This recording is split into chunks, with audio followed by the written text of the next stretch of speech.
Hello students, welcome to Magnet Brains Hindi medium. कैसे हैं आप सभी? आशा करती हूँ आप सभी स्वस्थ होंगे, खुश होंगे और आप विश्वास हो गया होगा कि हाँ भाई लाली मैडम वन शॉट रिवीजन लेकर आ गई हैं। तो आप किसी भी तरह से आप लोग यहाँ वहाँ दिमाग मत लगाइए और अपने जो दिमाग है या मस्तिष्क है या बुद्धि है उसका सही से इस्तेमाल कीजिए बेटा। 7 फरवरी को आपकी परीक्षा है और मैं आशा करती हूँ, आशा ही नहीं पूर्ण विश्वास करती हूँ कि आप परीक्षा में बहुत अच्छे से करके आओगे और बहुत अच्छा रिजल्ट लेकर आओगे। तो प्यारे विद्यार्थियों, आज मैं लेकर आई हूं आपके लिए आपकी पाठ्य पुस्तक दिगंत का पाठ 3, नाम है संपूर्ण क्रांति। यस, जो लिखा है जयप्रकाश नारायण जी ने। अब जयप्रकाश नारायण जी द्वारा रचित ये चैप्टर क्या कोई स्वतंत्रता संग्राम से संबंधित होगा? क्या इसमें किसी ऐसे स्वतंत्रता सेनानियों के बारे में चर्चा की गई होगी जिन्होंने हमारे अंग्रेजों के विरुद्ध भारत की आजादी में अपनी महत्वपूर्ण भूमिका निभाई? क्या कुछ ऐसी चर्चा है या कुछ और ही बात है?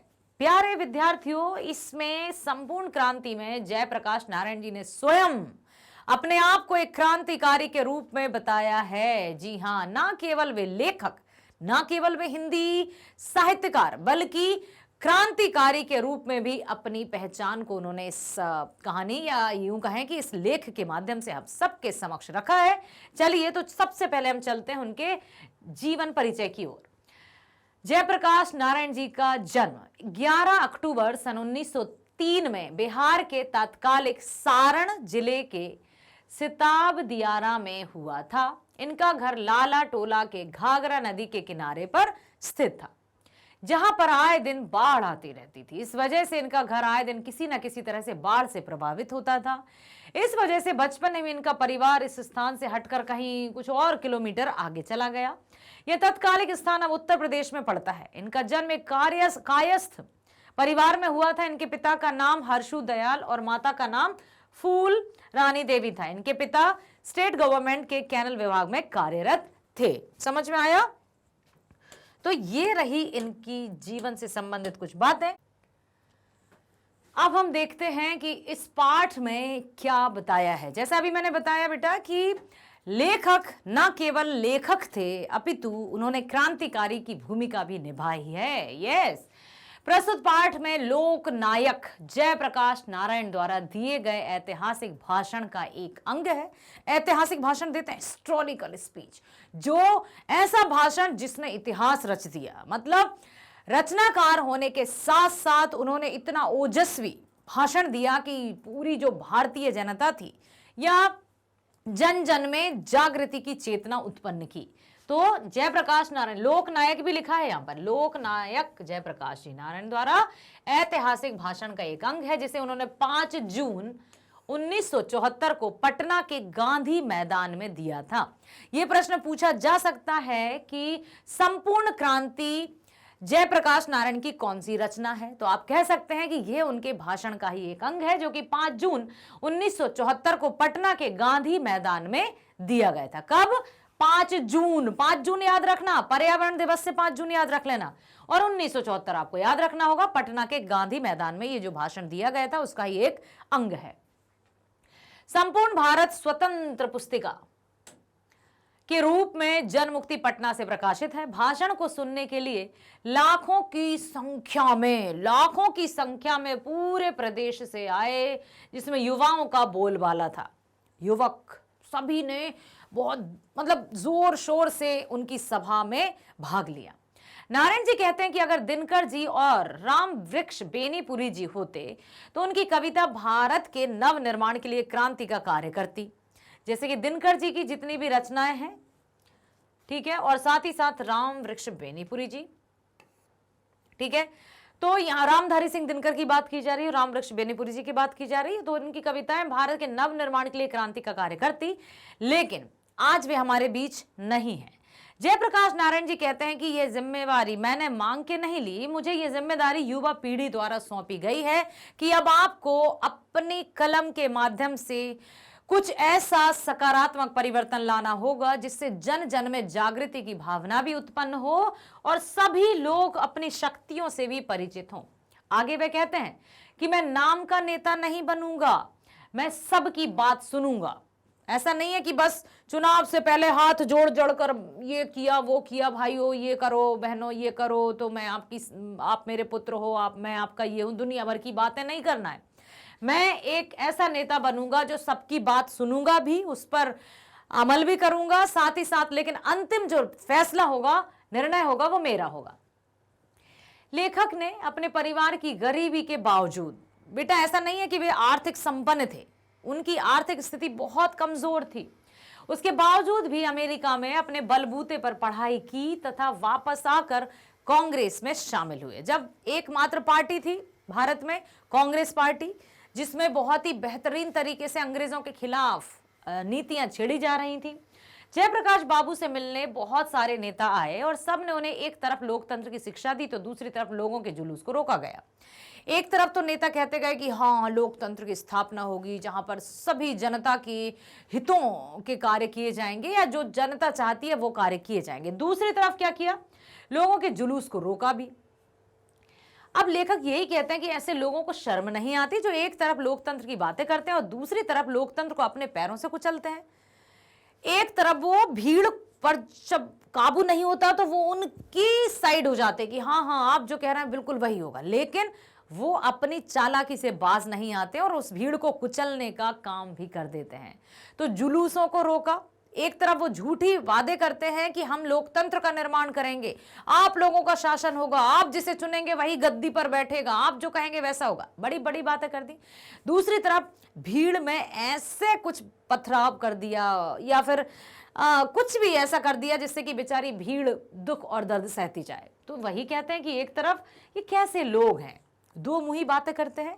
लेखक कहते हैं कि ऐसे लोगों को शर्म नहीं आती जो एक तरफ लोकतंत्र की बातें करते हैं और दूसरी तरफ लोकतंत्र को अपने पैरों तले कुचलते हैं। लेखक के कुछ मित्र उनका और इंदिरा जी का मेल मिलाप भी करवाना चाहते थे और लेखक ने कहा कि मेरा इंदिरा जी से व्यक्तिगत झगड़ा नहीं है बल्कि उनकी गलत नीतियों से मेरा झगड़ा है। लेखक ने कई बार बापू और नेहरू जी की भी आलोचना की। आगे लेखक कहते हैं कि आज राजनीति में भ्रष्टाचार बढ़ रहा है जिसका प्रमुख कारण चुनावों की चर्चा है। भ्रष्टाचार बढ़ा, पार्टीज अलग अलग हुई, अब तो अनगिनत पार्टीज हैं, ये आप भी जानते हो, इतनी सारी पार्टियां कि पहले जो चुनाव चिन्ह थे कुछ ही चुनाव चिन्ह थे, लेकिन अब इतने चुनाव चिन्ह हैं कि क्या कौन सा है समझ में नहीं आता। तो ये सब क्या हो रहा है, ये सब भ्रष्टाचार को बढ़ावा दे रही है, सब कुछ भ्रष्टाचार को बढ़ावा दे रही। हर एक पार्टी अपनी पार्टी को विजेता बनाने के लिए पैसे का लोभ, ऐसी मीठी मीठी बातें करके गांव में या भोली भाली या अशिक्षित जनता को बहला फुसलाकर वोट प्राप्त कर लेते हैं जिससे उनकी सत्ता कायम हो जाए। आज के लोकतंत्र में जनता को इतना ही अधिकार है कि वह चुनाव करे। लोकतंत्र में चुनाव के बाद अपनी ही प्रतिनिधियों पर जनता का कोई अंकुश नहीं होता। अर्थात क्या कहा जाता है, लोकतंत्र होगा, लोकतंत्र मतलब लोक मतलब जनता, तंत्र मतलब शासन, मतलब उनका ही शासन होगा, जो वो कहेंगे वही होगा। लेकिन जैसे ही सत्ता किसी के हाथ में आती है लोकतंत्र सब एक साइड रखा जाता है, तानाशाही जैसा चलने लगता है और एक व्यक्ति का शासन पूरे उसमें वो फैला देता है, क्योंकि अब उसके पास सत्ता आ गई, पैसा है, पावर है, अब वो चाहे जो करे। ठीक है, लेखक के अनुसार अन्य देशों में प्रेस तथा पत्रिका प्रतिनिधियों पर अंकुश लगाती है, लेकिन हमारे देश में इसका बहुत अभाव है। जयप्रकाश नारायण जी का यह भाषण वाकई एक शानदार भाषण है जिसका कुछ ही अंश यहाँ पर इस पार्ट में हमने देखा। अब हम चलते हैं प्रश्न उत्तरों की तरफ। ठीक है, तो बेटा ध्यान पूर्वक पहले प्रश्नों को सुनो, प्रश्नों को समझो, फिर उत्तर को सुनना और उत्तर को समझना, ताकि यदि ऐसा नहीं है कि आपके जो भी परीक्षा पूछी जाएगी उसमें एज इट इज यही प्रश्न दिया जाएगा, हूबहू यही प्रश्न जाएगा। प्रश्न का अर्थ यही होगा, लेकिन प्रश्न को तोड़ मरोड़ कर उसका रूप परिवर्तित कर दिया जाएगा, तो आप उसमें कंफ्यूज मत होना। इसलिए मैं कहती हूं कि प्रश्न के अर्थ को समझो। जब आप प्रश्न के अर्थ को समझोगे ना तो बहुत अच्छे तरीके से आप उसका उत्तर लिख पाओगे। तो प्रश्न क्या है, आंदोलन के नेतृत्व के संबंध में जयप्रकाश नारायण के क्या विचार थे? आंदोलन का नेतृत्व किस शर्त पर करते हैं, बताइए। अब यहां पर आंदोलन की नेतृत्व की बात की जाए, नेतृत्व मतलब कौन लीडरशिप करेगा, जो आंदोलन किए जाएंगे उनकी कमान कौन संभालेगा, किसी को तो लीडरशिप करनी होगी, किसी को तो बागडोर संभालनी होगी। ठीक है, तो आंदोलन के नेतृत्व के संबंध में जयप्रकाश के क्या, नारायण जी के क्या विचार थे। ठीक है, साथ ही साथ उन्होंने आंदोलन का नेतृत्व किस शर्त पर किया? उनके विचार पहले उन्होंने व्यक्त किए, फिर सबने कहा कि आप ही इसकी कमान संभालिए या आप ही नेतृत्व कीजिए इसका, तो उन्होंने उसके लिए अपनी शर्त भी रखी। अब देखते हैं क्या। आंदोलन के नेतृत्व के संबंध में जयप्रकाश नारायण कहते हैं कि मैं सबकी सलाह लूंगा, सबकी बात सुनूंगा, छात्रों की बात जितना भी ज्यादा होगा, जितनी ही समय मेरे पास होगा, उनसे बहस करूंगा, समझूंगा और अधिक से अधिक बात भी करूंगा, आपकी बात स्वीकार करूंगा। जन संघर्ष समितियों की सबकी बात सुनूंगा, मतलब हर एक व्यक्ति अपनी अपनी बात रखेगा, मैं सबकी बातें सुनूंगा, लेकिन फैसला मेरा होगा। इस फैसले को सभी को मानना होगा, सब इस फैसले को मानेंगे ही, ठीक है, इस फैसले को सबको मानना ही होगा। उसके बाद जयप्रकाश आंदोलन का नेतृत्व अपने फैसले पर करते हैं और कहते हैं कि तब तो इस नेतृत्व का कोई मतलब है, तब यह क्रांति सफल हो सकती है, और नहीं तो आपस की बहसों में पता नहीं हम किधर बिखर जाएंगे और नतीजा क्या निकलेगा। तो पहले उन्होंने ये बता दिया कि ठीक है भाई, आंदोलन के नेतृत्व में उन्होंने बता दिया कि सब आप अपनी अपनी बातें रख दीजिए, बिल्कुल सब बात रखिए, मैं धैर्यपूर्वक सबको सुनूंगा, सबके कंक्लूजन पर पहुंचूंगा, लेकिन जो निर्णय मेरा होगा फिर आप सबको मानना होगा। तब तो मैं नेतृत्व कर रहा हूं, तब तो मैं अगवानी कर रहा हूं आंदोलन की, अन्यथा मैं फिर पीछे ही रहूंगा। तो सबने उनकी बातों को सुना, ठीक, और इस तरह से उन्होंने अपने आप के विचार को रखे। अब अगला प्रश्न क्या है?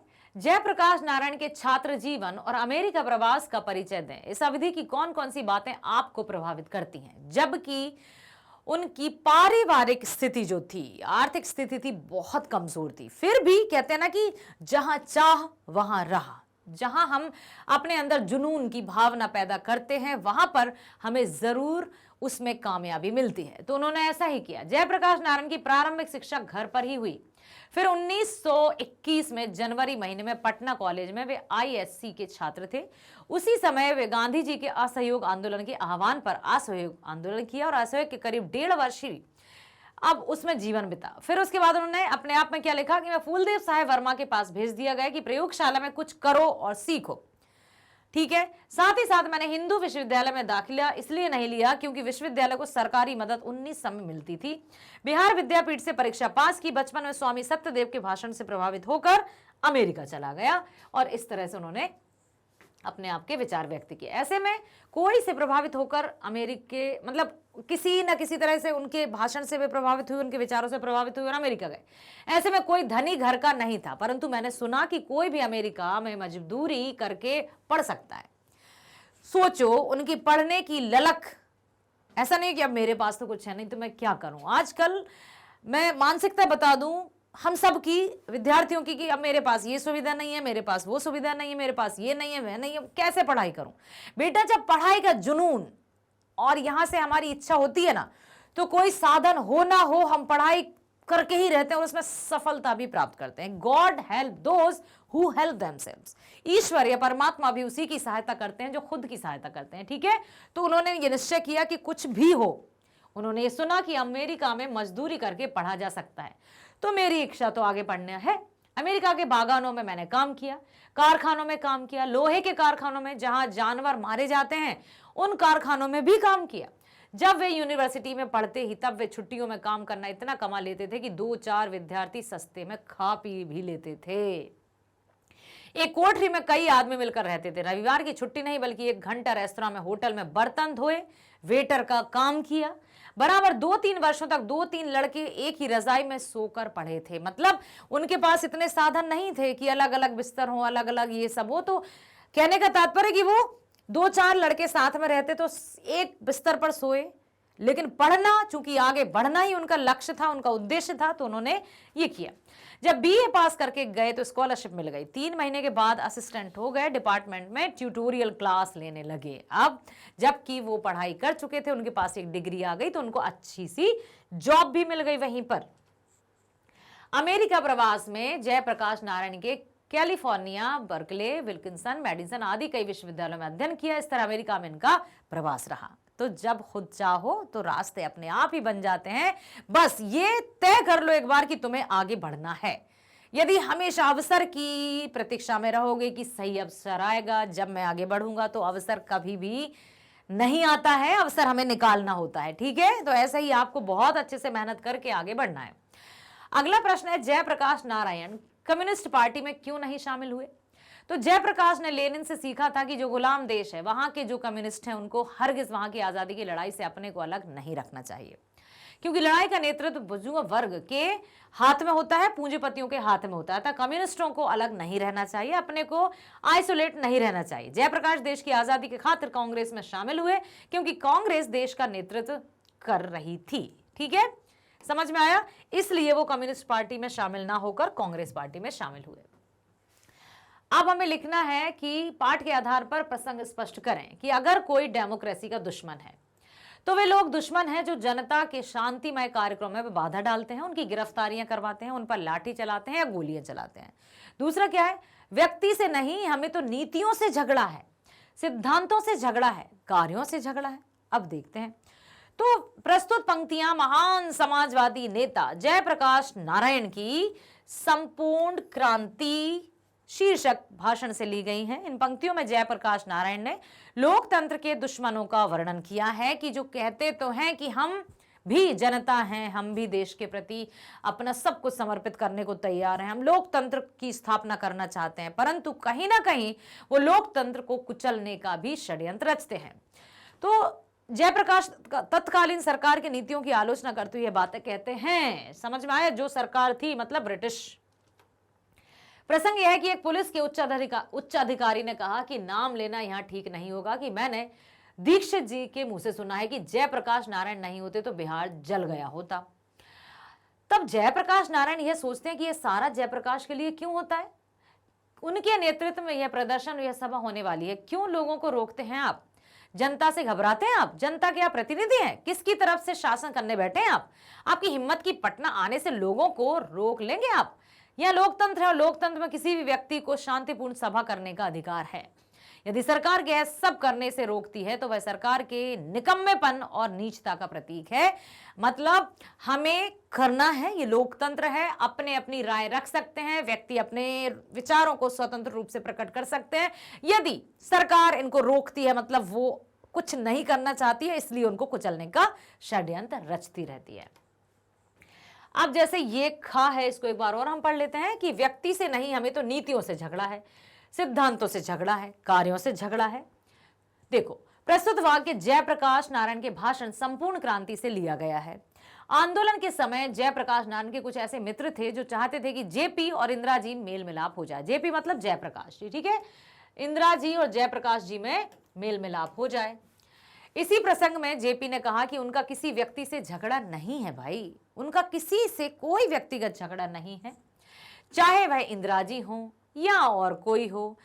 उनका झगड़ा तो सिर्फ नीतियों से है, मतलब जो नीति चलाई जा रही है, जो सत्ता चलाई जा रही है, उससे झगड़ा है, सिद्धांतों से झगड़ा है, कार्यों से झगड़ा है। जो कार्य गलत होंगे, जो नीति गलत होगी, जो सिद्धांत गलत होंगे, चाहे वह कोई भी हो, वे उसका विरोध करेंगे। अंग्रेजों को परास्त करने के बाद या अंग्रेजों को देश से भगाने के बाद अब कांग्रेस सरकार की स्थापना हो गई।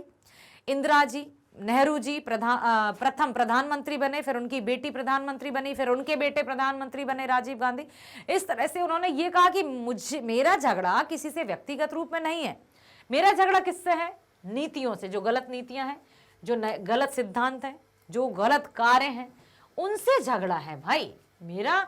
और जब चाहे सरकार कोई भी हो, यदि सिद्धांत गलत होंगे, नीतियां गलत होंगी, कार्य गलत होंगे, तो मैं तो उनका विरोध करता रहूंगा। ये उन्होंने पूरी बिल्कुल कह दिया सभी के समक्ष। अब है बापू और नेहरू की किस विशेषता का उल्लेख जेपी ने अपने भाषण में किया है। जेपी यहां पर हम जयप्रकाश नारायण जी को कह रहे हैं। जेपी ने अपने भाषण में बापू एवं नेहरू जी की विशेषताओं का उल्लेख किया है। जयप्रकाश कहते हैं कि जब हम नौजवान थे तब उस जमाने में यह जरूरत होती थी कि हम लोगों की बापू के सामने हम कहते थे हम नहीं मानते हैं बापू यह बात, और बापू में इतनी मानता थी कि वे बुरा नहीं मानते थे। मतलब यहां पर यह बताया कि जब बापूजी थे, ठीक है, उस समय कांग्रेस पार्टी की स्थापना हुई और हमने सबने उनका साथ दिया, क्योंकि उस समय के जो कार्य थे, जो सिद्धांत थे, वो बहुत न्यायपूर्वक चल रहे थे। और जब भी हमें बापूजी की कोई बात अच्छी नहीं लगती थी, हम उनके समक्ष कह देते थे कि बापूजी हम ये बात नहीं मानेंगे, ये बात गलत है, और इस पर बापूजी कभी क्रोधित नहीं हुए, कभी बुरा नहीं माने, फिर भी बुलाकर हमें प्रेम से समझाते थे। जेपी कहते हैं कि जवाहरलाल मुझे मानते बहुत थे, मैं उनको बड़ा आदर और प्रेम करता था, परंतु उनकी कटु आलोचना भी करता था, लेकिन बड़प्पन था कि वे बुरा नहीं मानते थे। अक्सर वे हमारी आलोचनाओं का बुरा नहीं माना। उन्होंने उनके साथ जो मतभेद था वह राष्ट्र की नीतियों को लेकर था, मतलब व्यक्तिगत कोई मतभेद नहीं था, व्यक्तिगत हमारी कोई दुश्मनी नहीं थी। जो भी, जैसे अब कहते हैं ना कि भाई प्रोफेशनल अलग है, पर्सनल अलग है, हमारा अलग अलग जीवन है कि हम प्रोफेशन में ये हैं तो हम आपसे प्रोफेशन के चलते, या मैं जिस सीट पर हूं या मैं जिस गद्दी पर हूं उससे मैं आपको कुछ ऑर्डर दूं, तो यदि आपको बुरा लग रहा है तो आप उसको पर्सनल ना लें, क्योंकि मैं उस समय प्रोफेशन में हूं भाई। तो ऐसा ही उन्होंने कहा कि मेरा कोई व्यक्तिगत झगड़ा नहीं था, सिद्धांत या नीति या कार्य जो गलत थे उनका हमने विरोध किया और हमेशा उनसे कहा, लेकिन ना तो कभी बापूजी ने बुरा माना और ना ही कभी नेहरू जी ने। तो जो बात सही है तो सही है और गलत है तो गलत है। अगला है भ्रष्टाचार की जड़ क्या है। क्या आप जेपी से सहमत हैं? इसे दूर करने के लिए क्या सुझाव देंगे? अब यहां पर जेपी मतलब जयप्रकाश नारायण जी ने भ्रष्टाचार की जड़ किसे माना है? राजनीति को। बताइए यहां पर। यस, हमारी नजर में भ्रष्टाचार की जड़ सरकार की गलत नीतियां हैं। इन गलत नीतियों के कारण भूख है, महंगाई है, भ्रष्टाचार है, कोई काम जनता का नहीं निकलता, बगैर रिश्वत लिए कुछ भी नहीं होता। साधारण सा व्यक्ति जिसके पास खुद भोजन करने के लिए लाले पड़े रहते हैं, वो भला किसी के सामने रिश्वत कैसे देगा? तो यहां पर भाई है कि गलत नीतियों से झगड़ा है, ठीक है। अब साथ ही साथ रिश्वत के बगैर कोई काम नहीं होता। हर प्रकार के अन्याय के नीचे जनता दब रही है, शिक्षण संस्थाएं भ्रष्ट हो रही हैं, हमारे नौजवानों का भविष्य अंधेरे में पड़ा हुआ है, जीवन उनका नष्ट हो रहा है। इस प्रकार चारों ओर भ्रष्टाचार व्याप्त है। इसे दूर करने के लिए समाजवादी तरीके से सरकार ऐसी नीतियां बनाए जो लोक कल्याणकारी हो। सरकार का कार्य क्या है? सिर्फ सत्ता करना, अपनी हुकूमत चलाना नहीं। सरकार का काम होता है कि जनता के हितों की रक्षा करना, अन्याय होने पर उनकी रक्षा करना, अन्याय से उन्हें बचाना, यह सरकार का नियम है। लोकतंत्र क्या कहता है कि जो सत्ता है जिसके हाथ में, वो आम जनता की बातों को भी सुने, लेकिन भ्रष्टाचार का इतना बोलबाला है कि कोई किसी की बात ही नहीं सुनना चाहता है। अगला प्रश्न है, दल विहीन लोकतंत्र और साम्यवाद में कैसा संबंध है? दल विहीन लोकतंत्र सर्वोदय विचार का मुख्य राजनीतिक सिद्धांत है और ग्राम सभाओं के आधार पर दल विहीन प्रतिनिधित्व स्थापित हो। दल विहीन मतलब जिसमें कोई दल ना हो, कोई पार्टी ना हो, ठीक है कि भाई ये इस पार्टी के हैं, ये इस पार्टी के, ऐसा कुछ नहीं है। बस एक मत से सब लोग साथ रहें, कोई किसी के विरोध में ना हो। दल विहीन लोकतंत्र तो मार्क्सवाद तथा लेनिनवाद के मूल उद्देश्यों में से है। मार्क्सवाद के अनुसार समाज जैसे जैसे साम्यवाद की ओर बढ़ता जाएगा, वैसे वैसे राज स्टेट का क्षय होता जाएगा और अंत में एक स्टेटलेस सोसाइटी कायम होगी। वह समाज अवश्य ही लोकतांत्रिक होगी, बल्कि उसी समाज में लोकतंत्र का सच्चा स्वरूप प्रकट होगा और वह लोकतंत्र निश्चय ही दल विहीन होगा। तो यहां पर यही बताया है। अब अगला है बेटा, संघर्ष समितियों से जयप्रकाश नारायण की क्या अपेक्षाएं थी? जो संघर्ष समितियां थी, अलग अलग समितियों का निर्माण हुआ, उससे जयप्रकाश नारायण जी की क्या क्या अपेक्षाएं थी, क्या उम्मीदें थी उनकी? उम्मीदों को जान लीजिए। तो सभी संघर्ष समितियां मिलकर चुनावों में अपना उम्मीदवार खड़ा करेंगे और उम्मीदवार खड़े किए जाएंगे, उनमें से किसी को मान्य करेंगे। उम्मीदवार आएंगे, जैसे 4-5 सदस्य आ गए हैं, उनमें से जो भी समिति होगी वो ही अपने सदस्य को चयन करेगा या सदस्य का मतलब चयन करेगा और उसी को फिर मान्य दिया जाएगा। चुनाव में इन समिति द्वारा खड़ा किया गया जो भी उम्मीदवार जीतेगा उसके भावी कार्यक्रमों पर नजर रखने का काम भी ये समितियां करेंगी कि जैसी आशा या उम्मीदें हमने इस समिति के हित के लिए की है या समाज के कल्याण के लिए की है, क्या जो व्यक्ति जीत गया है चुनाव में या जो व्यक्ति अब उस सत्ता पर आ गया है, तो क्या जो नियम और जो बातें या जो शर्त हमने रखी थी वो उनका पालन कर रहा है या नहीं, ये वो भी समितियां भी उस बात पर नजर रखेंगी। यदि कोई प्रतिनिधि गलत रास्ता चुनता है तो ये समितियां उसको इस्तीफा देने के लिए बाध्य भी करेंगी। तो ये भी साथ साथ बताया है कि यदि कोई भी समिति का जो प्रतिनिधित्व या लीडर चुन लिया है, यदि वो गलत करेगा तो समिति उसको इस्तीफा देने पर भी मजबूर कर सकती है। ऐसा नहीं है कि एक बार जीत गया तो बस अब तो हम हुकूमत जमा कर ही रहेंगे, ठीक है। समितियों के हाथ में बहुत कुछ है। इन संघर्ष समितियों का काम केवल शासन से संघर्ष करना ही नहीं है, बल्कि समाज के हर अन्याय और अनीति के विरुद्ध संघर्ष करना भी होगा। यदि समाज में कोई अन्याय है, अनीति हो रही, उसके विरुद्ध भी अपनी आवाज उठाएंगे। इन समितियों का कार्य सभी अफसरों और कर्मचारियों में विद्यमान घूसखोरी के विरुद्ध संघर्ष करना भी होगा। जिन बड़े बड़े किसानों ने बेनामी या फर्जी बंदोबस्तियों की है, उनका विरोध भी ये समितियां करेंगी। जिन्होंने मतलब बेचारे अशिक्षित किसानों के अंगूठे लगवा कर उनकी जमीनों को हड़प लिया है, उनके विरोध में भी ये काम करेंगी। गांव में तरह तरह के अन्याय होते हुए समितियां उन अन्याय को भी रोकने का कार्य करेंगी।